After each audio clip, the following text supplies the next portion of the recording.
Assalamualaikum warahmatullahi wabarakatuh.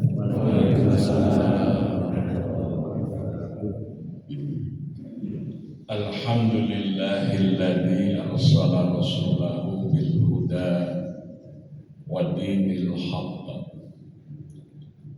liyudhhirahu 'ala dini kullih wa kafa billahi syahida. Asyhadu an la ilaha illallah wahdahu la syarika lah wa asyhadu anna Muhammadan abduhu wa rasuluhu la rasula wa la nabiyya ba'dah. Allahumma salli wa sallim wa barik ala sayyidina Muhammad wa ala alihi wa sahbihi wa mawalah. Amma ba'd. Raditu billahi rabba wa bil islami dina wa bi Muhammadin nabiyya wa rasula. Rabbi zidni ilma warzuqni fahma. Allahumma bika asbahna wa bika amsayna wa bika nahya wa bika namun wa ilaika nusyur. Yang saya hormati Bapak Haji Sunaryo, Ketua DKM Masjid Kiai Muhammad Yusuf, beserta seluruh jajaran pembina, penasehat, dan pengurus DKM-nya. Yang saya hormati Ketua Dewan Masjid Indonesia Kecamatan Sukmajaya beserta seluruh jajarannya. Yang saya hormati forum pimpinan kecamatan, camat, dan terakhir Kapolsek atau yang mewakili Pak Lurah Mekarsaya atau yang mewakili hadirin wal hadirat jamaah Masjid Kiai Muhammad Yusuf yang dimuliakan Allah dan saya hormati. Kita bersyukur pagi ini sudah dapat bersama-sama melaksanakan sholat subuh berjamaah di Masjid Muhammad Yusuf ini. Mudah-mudahan menjadi ibadah kita yang makbul di sisi Allah Subhanahu wa Ta'ala. Karena sholat subuh itu adalah merupakan sholatnya orang-orang yang beriman. Maka di dalam surah Al-Isra Allah menyatakan inna Qur'anal fajri kana masyhuda. Sesungguhnya sholat fajar atau sholat di waktu fajar yaitu sholat subuh kana masyhuda adalah sholat yang disaksikan.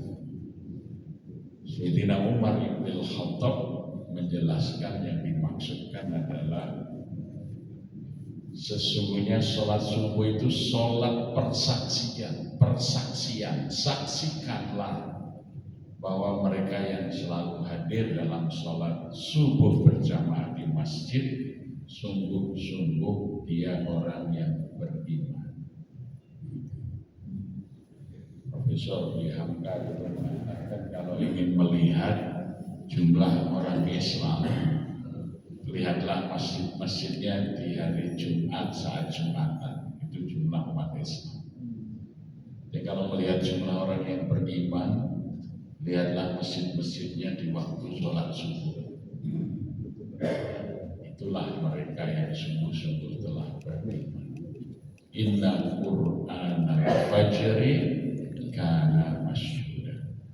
Dan hanya orang yang beriman, orang yang akan mendapat kebahagiaan dan kemuliaan. Qad aflahal mu'minun. Sungguh akan menang, sungguh akan beruntung, sungguh akan bahagia mereka yang beriman. Alladzina hum fi sholatihim khashi'un. Itu orang-orang yang sholat mereka itu khusyuk. Maka dalam sholat berjamaah itu Allah akan melihat imamnya. Kalau imamnya khusyuk, maka imam dan seluruh makmumnya dicatat khusyuk sholatnya. Kalau imamnya tidak khusyuk, Allah akan melihat adakah salah seorang dari makmum yang khusyuk. Kalau ada satu saja makmum yang khusyuk, maka imam dan seluruh makmumnya dicatat khusyuk sholatnya. Kalau tidak ada yang khusyuk, baik imam maupun makmum, sholat berjamaah itu pahalanya dilipatkan 27 derajat. Jadi dalam sholat jamaah itu Allah tidak melihat satu persatu, yang dilihat adalah jamaah secara keseluruhan. Inilah keberuntungan orang yang sholat berjamaah. Jadi kalau ada satu saja, entah itu imam atau makmumnya khusyuk, kita terbawa khusyuk, dicatat khusyuk sholat kita. Oleh karenanya sholat berjamaah ini adalah sholat terbaik. Rasulullah menyatakan khairus salati minal mar'i fi baiti. Sebaik-baik sholat seseorang itu di rumah mereka masing-masing. Illa sholatul maktubah, kecuali sholat wajib. Jadi kalau sholat wajib itu yang terbaik dikerjakan di masjid. Bahkan seorang sahabat yang sudah umur lansia, saya kemarin baru saja dari Malaysia, saya diundang sampai oleh Kementerian Pendidikan, saya di Yayasan At-Taqwa di Kuala Lumpur untuk presentasi tentang pesantren lansia. Ternyata bahasa Melayu lansia itu nama salah satu hantu. Pesantren lansia, mereka ketawa gitu ya. Jadi ternyata lansia itu ya nama salah satu hantu itu secara lansia. Kalau di sana lansia disebut masyarakat emas ya. Jadi orang tua itu dimuliakan sehingga disebut lansia itu dengan masyarakat emas. Jadi sudah diemaskan, sudah dihargai gitu ya. Jadi kita bisa melihat bagaimana kemuliaan ya, seorang lansia ini. Maka sahabat Nabi yang bernama Abdullah bin Ummi Maktum, dia buta, lanjut usia,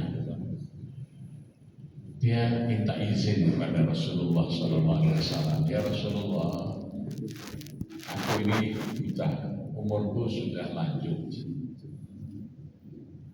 Sedang dari rumahku menuju masjid ini harus melewati kebun-kebun yang sering banyak serangga, ular berbisa maupun binatang buas yang melintas. Aku tidak ada seorang pun yang menuntun menuju masjid ini. Bolehkah aku sholat di rumahku saja? Jadi minta dispensasi ini. Maka Rasulullah bertanya, ya Abdullah, dari rumahmu kamu mendengar azan? Mendengar ya Rasulullah. Kalau begitu kamu sholat di masjid. Ya, sehingga dalam pemahaman para fuqaha, ya, kalau orang ini dari rumahnya mendengar suara azan tanpa speaker ya, itu sudah wajib sholat berjamaah di masjid. Nah, jadi kalau kita pasang speaker berarti mewajibkan ya. Jadi Abdullah bin Ummi Maktum itu lansia, ya, tidak ada yang mengantar ke masjid, buta, itu pun tidak dikasih dispensasi karena kemuliaannya sholat berjamaah di masjid. Nah, kenapa? Karena orang yang memakmurkan masjid itu satu kemuliaan yang luar biasa. Innama umaru masajidahum ahlullah. Sesungguhnya orang-orang yang memakmurkan masjid hum ahlullah, mereka itu keluarganya Allah. Jadi kita kalau menjadi takmir, menjadi orang yang memakmurkan masjid, maka kita ini akan diperlakukan sebagai ahlun, sebagai keluarga oleh Allah Subhanahu wa taala, dicintai, diperhatikan, dicukupi, ya. Maka beruntunglah orang-orang yang memakmurkan masjid. Nah, sekarang bagaimana memakmurkan masjid? Ya. Di dalam Al-Quran surah At-Taubah, memakmurkan masjid bagi orang-orang yang beriman itu disebutkan panduannya dalam ayat ke-18 surah At-Taubah. Innama ya'muru masajidallah man amana billahi wal yaumil akhir wa aqama as-shalah wa ata az-zakah wa lam yakhsha illallah fa'asa ulaika ayyakunu minal muhtadin. Hanya saja orang-orang yang memakmurkan masjid-masjid Allah, sungguh mereka adalah orang yang beriman kepada Allah dan hari akhir. Mereka menegakkan sholat, menunaikan zakat, dan tidak takut kecuali hanya kepada Allah. Fa'asa ulaika ayyakunu minal muhtadin. Mudah-mudahan mereka itu dijadikan sebagai orang-orang yang selalu mendapat petunjuk. Jadi orang yang memakmurkan masjid itu fa'asa ulaika ayyakunu minal muhtadin. Jadi mereka itu akan dijadikan sebagai orang yang selalu mendapat petunjuk. Ini janji Allah, ya. Kalau kalimat fa'asa itu mudah-mudahan itu kalau diucapkan oleh makhluk itu artinya doa. Kalau itu diucapkan oleh Allah artinya janji, dijanjikan selalu mendapat petunjuk.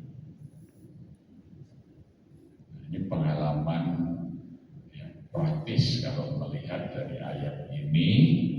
Ukuran masjid makmur itu hanya 3 saja. 1, aqimis shalah, diukur dari jumlahnya orang yang menegakkan sholat. Artinya seberapa banyak jamaah yang menegakkan sholat berjamaah di masjid itu. Yang kedua, wa'atuz zakah. Seberapa banyak orang yang mampu menunaikan zakat di masjid. Yang ketiga, walam yakhsha illallah. Seberapa banyak masyarakat yang dibebaskan dari rasa takut kecuali hanya takut kepada Allah. Jadi indikatornya ada 3 masjid yang makmur. Jumlah jamaah sholatnya, jumlah pembayar zakatnya, dan jumlah masyarakat yang terbebaskan dari ketakutan.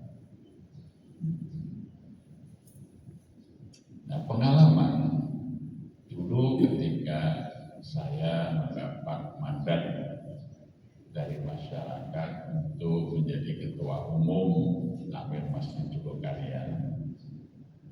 Jadi Masjid Jogokarian itu seperti masjid pada umumnya, dibangun mulai tahun 1966, tanggal 22 September tahun 66 itu diletakkan batu pertama pembangunan Masjid Jogokarian sesudah operasi penumpasan G30 SPKD oleh RPKAD, ya, karena kampung Jogokarian kampung yang menjadi basis dari Partai Komunis Indonesia Jakarta. Ketua PKI Kota Yogyakarta itu tinggalnya di Jogokarian. Di kampung Jogokarian itu ya lekranya aktif, lembaga kesenian rakyatnya aktif. Ada pentas ketoprak mati nih Gusti Allah ya, jadi itu di kampung saya ya. Jadi karena komunis itu kan punya 3 strategi, namanya MKTBP, metode 3 kombinasi bentuk perjuangan. Itu perjuangan PKI itu 1, bekerja intensif di kalangan musuh. Nah, itu doktrinnya begitu, bekerja intensif di kalangan musuh, yaitu melakukan infiltrasi, asosiasi, kontradiksi, dan kooptasi. Jadi kalau ada organisasi musuhnya, dia akan berusaha infiltrasi, menyusup ke dalam. Kalau sudah berhasil menyusup, dia melakukan asosiasi penggalangan di dalam organisasi musuhnya. Kalau kira-kira kekuatannya sudah cukup, dia lakukan kontradiksi, perpecahan di dalam tubuh organisasi lawannya. Maka sudah itu kooptasi, ambil alih kepemimpinan organisasi lawannya. Itu strategi yang pertama, disebut bekerja intensif di kalangan musuh. Kemudian yang kedua, membangun kekuatan progresif revolusioner di pedesaan dengan membangun Barisan Tani Indonesia, Pemuda Rakyat, Gerwani, dan lembaga kesenian rakyat Tolik. Yang ketiga, membangun kekuatan progresif revolusioner di perkotaan dengan membangun syarikat buruh, pemuda, pelajar, terutama buruh transportasi. Itu doktrinnya begitu. Nah, tanggal 22 September setelah usai di mana tokoh-tokoh PKI di kampung kami ditangkap dan dibuang ke Pulau Buru. Operasinya itu langsung pertama kali dipimpin oleh Kolonel Sarwedi Wibowo, dan 1 kompi ditinggal di situ kampung sebelah Raya Karangkaca di bawah pimpinan Kapten Raharjo. Maka barulah masyarakat Muslim Jogokarian merintis pendirian masjid. Tanggal 22 September 66 diletakkan batu pertama, dan 11 bulan bertepatan dengan hari Jumat Kliwon tanggal 20 Agustus 67 masjid sudah bisa dipakai. Meskipun lantainya masih lantai pasir, masjidnya ukuran 9 kali 15.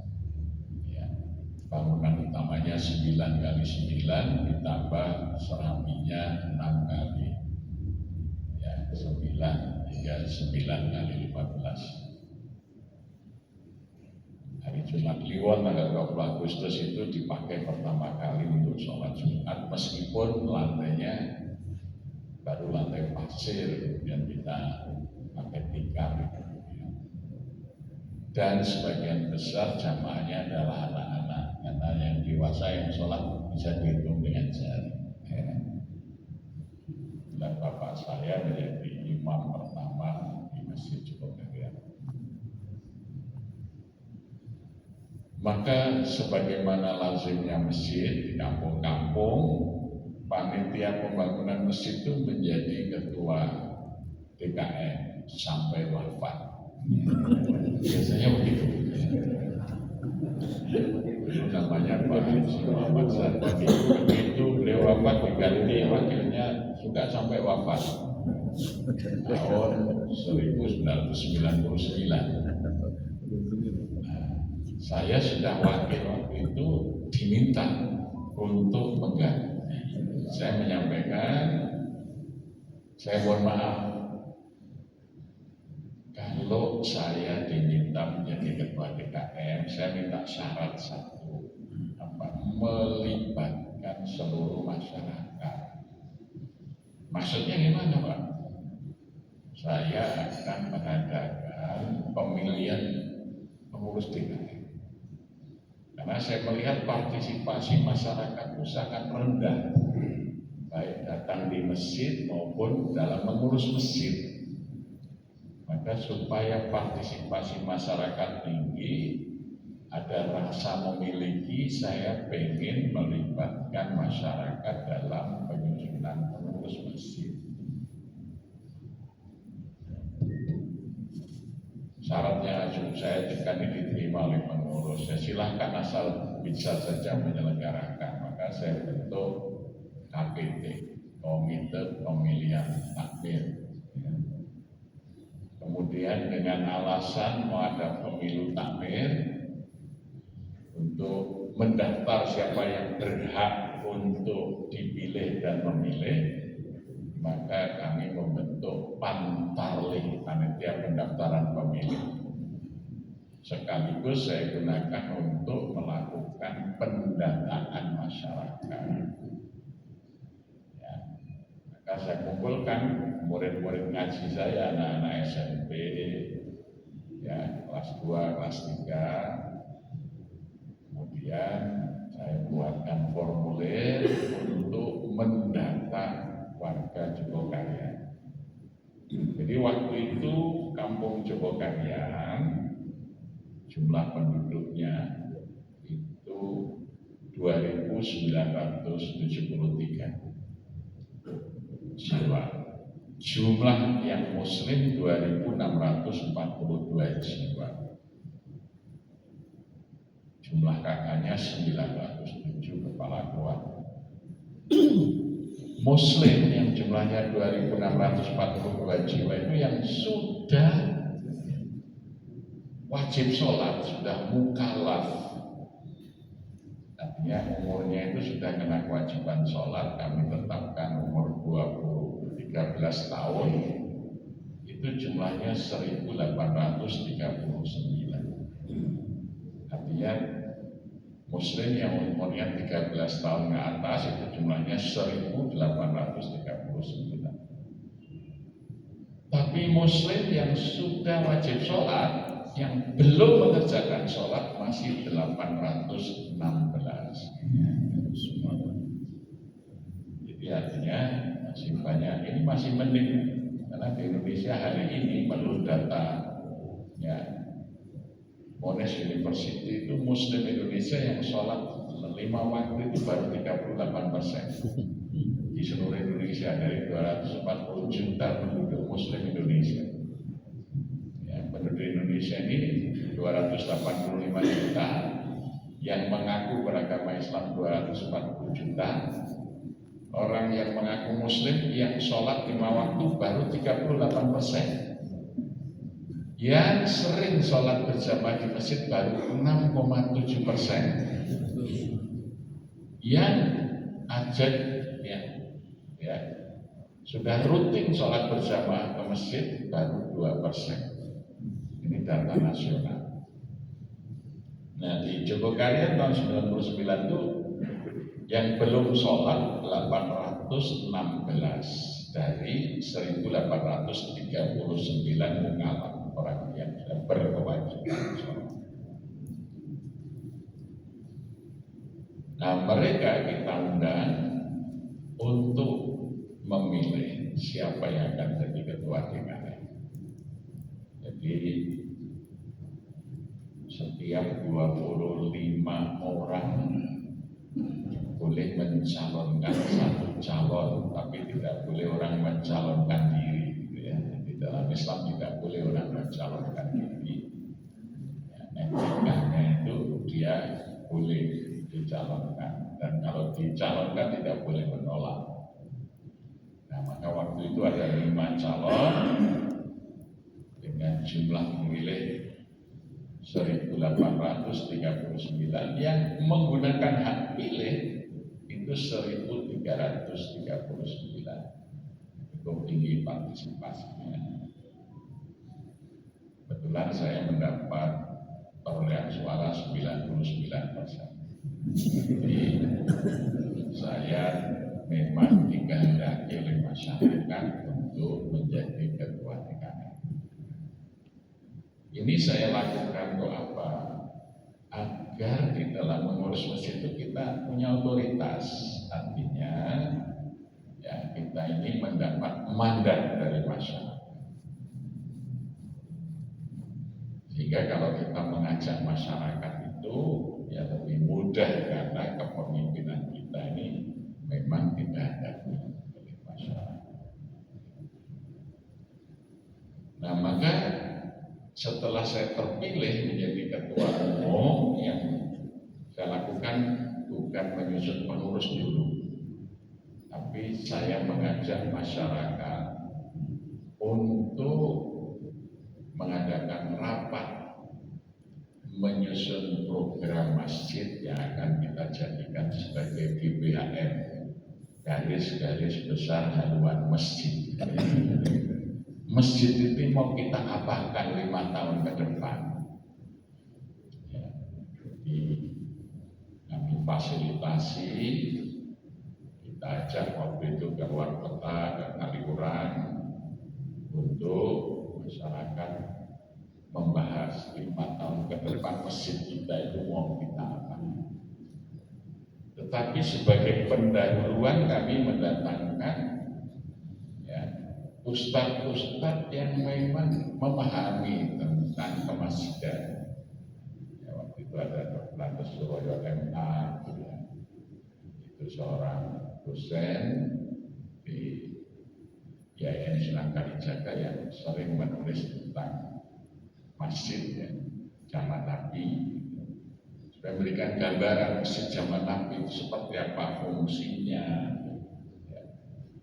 Nah, kemudian beberapa pengurus masjid yang sudah maju kita undang untuk memberikan contoh masjid yang maju tadi bagaimana kita belajar. Baru setelah itu kita adakan musyawarah untuk membuat garis-garis besar haluan masjid. Baru sesudah kita punya program yang disepakati oleh masyarakat, kami susun pengurus, kami sediakan formulir kesediaan. Siapa akan menangani bidang apa di masjid itu sesuai dengan program yang telah disepakati. Ini saya lakukan karena saya melihat problem masjid itu 3. Di mana saja problem masjid itu 3. Satu, otoritas. Karena kadang-kadang nggak jelas siapa yang pegang otoritas di masjid itu. Di antara pengurus karena dianggap setara, maka usulan A bisa ditentang oleh pengurus B, sehingga akhirnya programnya tidak berjalan. Maka perlu adanya pengurus yang punya otoritas. Maka saya atasi dengan cara pemilihan tadi, bahwa saya mendapat mandat dari masyarakat, saya punya otoritas. Kemudian problem yang kedua adalah trust, kepercayaan. Ya. Maka program yang akan kita lakukan itu harus program yang memang dipercaya. Program ini benar sesuai dengan aturannya, tuntunannya. Karena orang tidak akan mau mengikuti pemikiran kita. Orang hanya mau mengikuti perintah Allah dan Rasul-Nya. Makanya program-program masjid itu hanyalah dalam penjabaran kita dalam melaksanakan perintah Allah dan Rasul-Nya. Sehingga program yang kita sampaikan itu dipercaya akan ada pahalanya, akan banyak kemanfaatannya. Karena itu bukan pikiran kita, tapi adalah tuntunan ya, dari Allah dan Rasul. Nah, problem ketiga adalah loyalitas. Jadi kalau orang sudah memahami bahwa program masjid itu adalah amaliyah yang diajarkan oleh agama, insya Allah jamaah akan loyal mengikuti kegiatan. Ya, tapi kalau program masjid itu hanya pendapat pengurus, belum tentu jamaahnya akan loyal. Ya, karena loyalitas orang Islam itu hanya kepada Allah dan Rasul. Ati Allah wa ati Rasul wa ulil amri minkum. Ulil amri itu ditaati kalau ulil amrinya itu mengikuti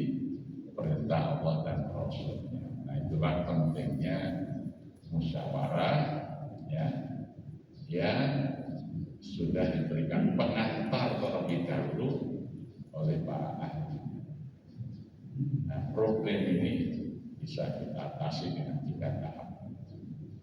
Jadi kepemimpinannya memang dikehendaki, punya otoritas. Yang kedua, program-programnya memang berdasarkan tuntunan. Kita hanya ingin melaksanakan apa yang diperintahkan Allah dan Rasul-Nya, yang kita kerjakan secara kolektif di masjid, ya, sehingga ini bisa menumbuhkan loyalitas masyarakat dalam program-program masjid. Jadi ini strategi yang kami lakukan. Jadi barulah kita tawarkan, ayo siapa yang akan menjadi pengurus. Nah, kemudian pengurus baru kita susun secara lengkap. Yang sudah jelas pengurus itu tahu apa yang akan dikerjakan.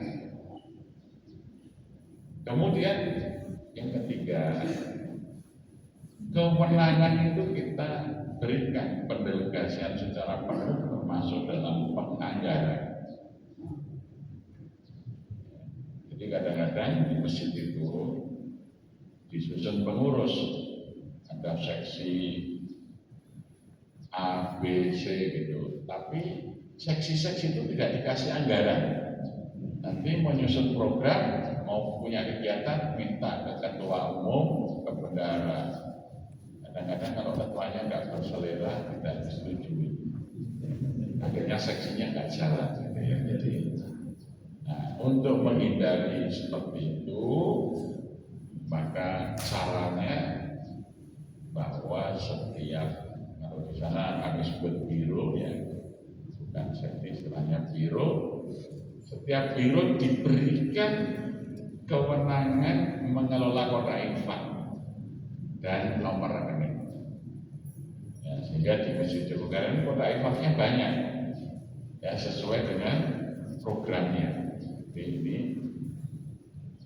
kotak untuk beras, ini program untuk beras warga miskin. Ini kotak bantuan kematian kalau ada orang yang meninggal, ini kotak infaknya di sini dikelola oleh bironya. Ini kotak untuk penyediaan air minum di warga yang datang ke masjid kapan saja, ada yang kita berikan air minum, mau dingin, mau panas. Ini ada kotak untuk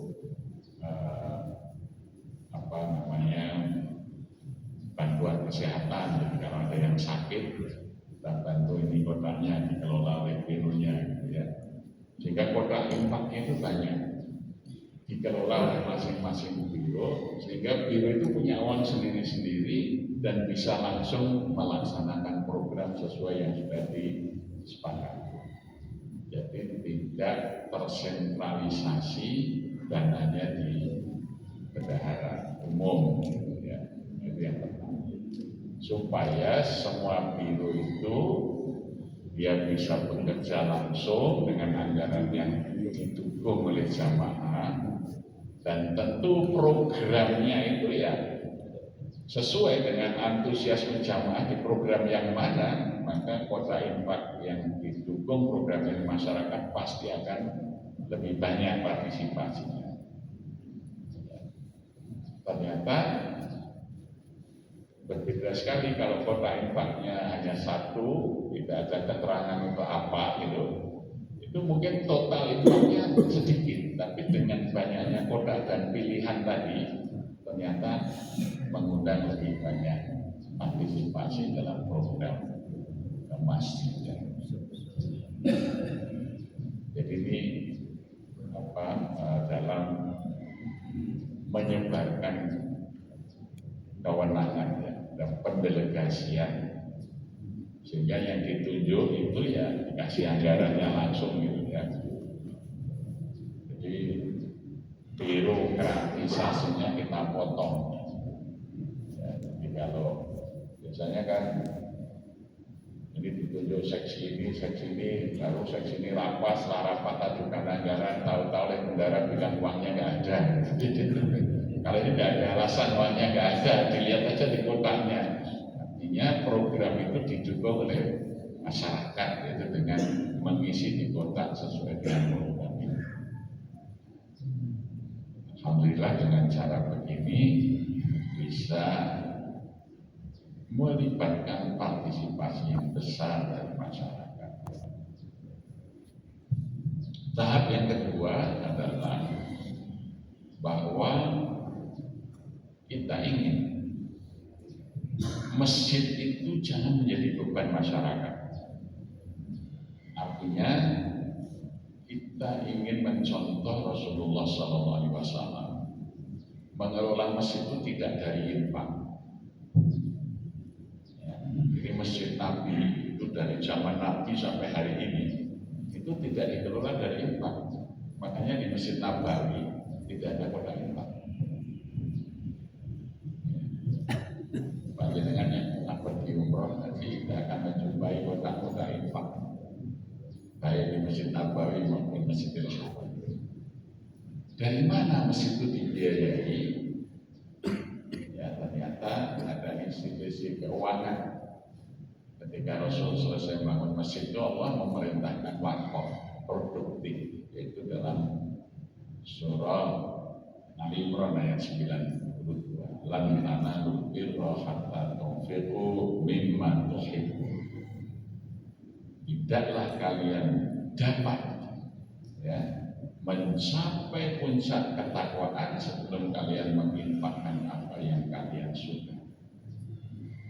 Maka saat itu Sayyidina Umar bin Khattab menyerahkan kebun kurma di Baibar. Sayyidina Abu Talha mewakafkan kebun kurma Buraikoh. Sayyidina Utsman mewakafkan sumur di Rumah.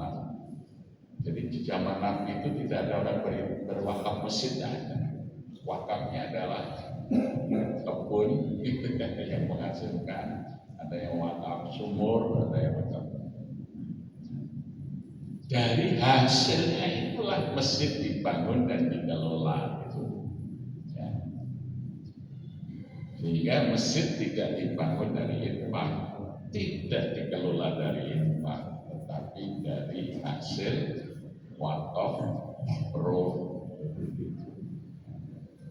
Tahun 92 ya, sebelum saya jadi ketua umum tahun 99, saya 92 itu sudah belajar ke Masjidil Haram, Masjid Nabawi itu.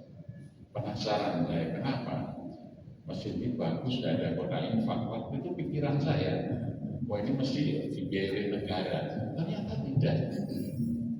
Jadi ternyata Masjid Nabawi itu ada badan wakafnya, Masjid Al-Haram ada badan wakafnya. Mereka mengelola hotel-hotel yang dulunya kebun. Jadi misalnya di Masjid Nabawi itu dulu kebun kurma Buraikoh wakaf daripada sahabat Abu Talha. Kemudian dibangun hotel At-Thaibah, hotel Al-Mu'adzim, hotel Darussalam. Jadi hotel sekitar masjid itu miliknya masjid. Demikian juga Masjidil Haram tahun 92 itu ada sudah ratusan hotel miliknya badan wakaf Masjidil Haram itu. Al-Firdaus, Al-Jannah, As-Sofer, ya waktu itu yang bagus baru Hilton sama Darut Tauhid. Tapi badan wakaf Masjidil Haram sudah membuat market itu pembangunan gedung 85 lantai yang sekarang sudah jadi, yaitu Zamzam Tower. Zamzam Tower itu wakaf. Ya, maka ada tulisannya di bawah jam itu wakaf. Jadi itu dari wakaf masyarakat. Ya, mereka secara kolektif mewakafkan hartanya digunakan untuk membangun gedung itu, yang Zamzam Tower itu, di hotel, mall. Nah, disewakan hasilnya untuk memelihara masjid. Nah, maka itu yang kami tiru, ya, kami itu sunnah, kami ikuti. Maka untuk operasional masjid kami membangun penginapan. Jadi daripada kosong lantai 3, lantai 1, lantai 2 masjid itu untuk sholat lantai 3 saya gunakan Untuk membangun kamar-kamar penginapan ini saya tawarkan wakaf kepada jamaah. Waktu itu satu kamar bangunnya 41.500.000. Itu termasuk mesin pemanas air, AC, televisi, pokoknya fasilitas kamar lengkap. Siapa yang ingin merawat masjid sepanjang zaman, silakan wakaf kamar. Alhamdulillah waktu itu karena space-nya hanya bisa untuk 13 kamar, yang mau wakaf itu sekitar kurang 30 orang. Dari 13 kamar itu, alhamdulillah karena Jogja adalah kota pariwisata, kalau sudah weekend liburan orang untuk kamar penginapan yang ada di masjid ini, alhamdulillah selalu penuh, sehingga bisa untuk membiayai operasional masjid, sehingga kita membayar listrik, menggaji karyawan masjid itu ya ada imam, ya marbot, ya security, itu semuanya digaji bukan dari infak tetapi dari BUMN, Badan Usaha Milik Masjid itu. Ya, kamar-kamar penginapan yang dibangun dengan wakaf produktif. Alhamdulillah sekarang sudah berkembang, kami juga membeli hotel lagi di daerah wisata Kaliurang, kemudian kita juga memiliki sawah, ya, dan sekarang kami sedang membangun pabrik dan toko roti. Ya. Nah dari situ operasional masjid kita biayai, infaknya sesuai dengan program tadi kembali 100% masyarakat. Jadi biaya operasional masjid itu bukan dari infak, tapi dari hasil. Alhamdulillah ini ada saudara saya ini Pak Agus, ya, operasional kita masih surplus ya. Berapa Pak Agus? Ya lebih kurang surplusnya 30 sampai 35 juta per bulan dari hasil usaha masjid itu untuk operasional. Ya. Nah, kalau infaknya itu ya 100% untuk masyarakat, dia ada bantuan modal usaha untuk ya biaya pendidikan, ya untuk bantuan sembako warga miskin, untuk bantuan kematian, untuk kesehatan, ambulan, kebencanaan, jadi semua itu infaknya kembali ke masyarakat. Nah, sementara untuk biaya operasional masjid dari badan usaha milik masjid. Ya. Ini yang kami lakukan karena kita pengen niru bagaimana Nabi itu mengelola masjid. Dan kita upayakan tiap tahun badan usaha kita itu meningkat sehingga kita juga bisa meningkatkan pelayanan kepada masyarakat. Kalau tahun yang lalu kami sudah menyediakan layanan antar jemput bagi jamaah lansia. Jadi jamaah yang usia lanjut ingin ke masjid, berjalan kaki sudah nggak kuat, naik kendaraan sudah nggak bisa, di rumah nggak ada yang antar, maka daftar saja, nanti dari masjid ada jemputan, antar jemput untuk ke masjid, ya gratis. Hasil kami tahun ini memberi uang pensiun bagi jamaah lansia. Jadi, karena lansia yang tidak produktif, artinya lansia yang bukan pegawai, tidak punya pensiun di hari tuanya, ya nanti kita akan coba dari masjid yang memberi pensiun, ya itu bagian dari upaya membangun kesejahteraan melalui masjid. Jadi itu yang kita lakukan. Ya, banyak, tapi karena waktunya mungkin ini kita cukupkan dulu, nanti kita dialog soal berkembang apa yang ingin Tapi pada prinsipnya, bagaimana kemudian masjid itu bisa melaksanakan fungsi kemakmuran tadi. Jadi dengan tidak menjadi beban masyarakat, kemudian kita bisa meringankan beban masyarakat, maka kita bisa mengajak masyarakat untuk sholat berjamaah di masjid. Kemudian yang kedua, kita mampu memberikan pemberdayaan ekonomi sehingga bisa merubah kondisi ekonomi masyarakat. Jadi dulu tahun 2003 itu kami baru membentuk Baitul Mal Masjid Jogokaya. Itu infak setahun cuma 43.200.000. Tapi setelah uang infak itu kita fokuskan untuk pemberdayaan ekonomi, sekarang kami sudah punya muzaki. Kalau dulu muzakinya itu hanya 19 orang. Tahun 2003 itu yang bayar zakat baru 19 orang. Zakat malnya hanya 5 juta. Sekarang yang bayar zakat sudah mencapai 659 orang. Zakat malnya 3,5 miliar. 80% dulu mustahil, sekarang menjadi muzaki karena pemberdayaan ekonomi.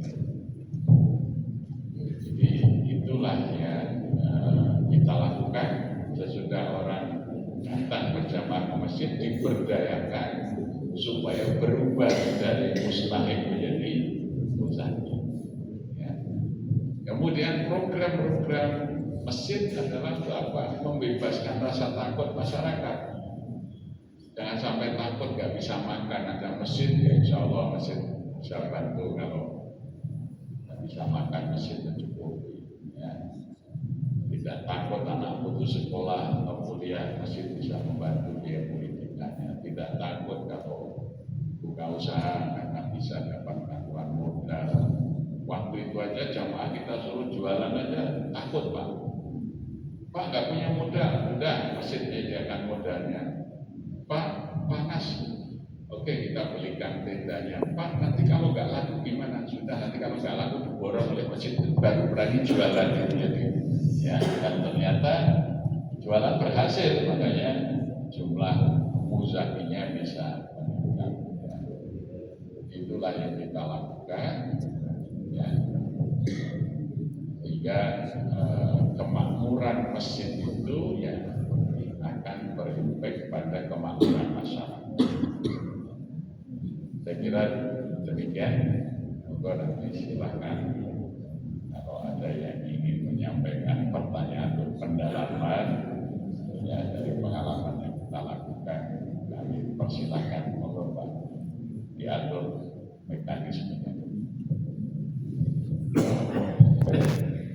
Terima kasih kami ucapkan kepada Ustaz Muhammad Jazil yang telah menyampaikan begitu banyak pengalaman yang luar biasa atas pengelolaan manajemen masjid yang menjadi percontohan buat kita semuanya. Kami persilakan buat bapak-bapak yang mewakili untuk menyampaikan satu pertanyaan, dan ibu-ibu juga silahkan satu pertanyaan atau satu orang untuk mewakili. Bagi ibu-ibu silahkan untuk bertanya. Mungkin kita awali dari bapak-bapak. Ada pertanyaan silahkan. Mic-nya sudah kita siapkan.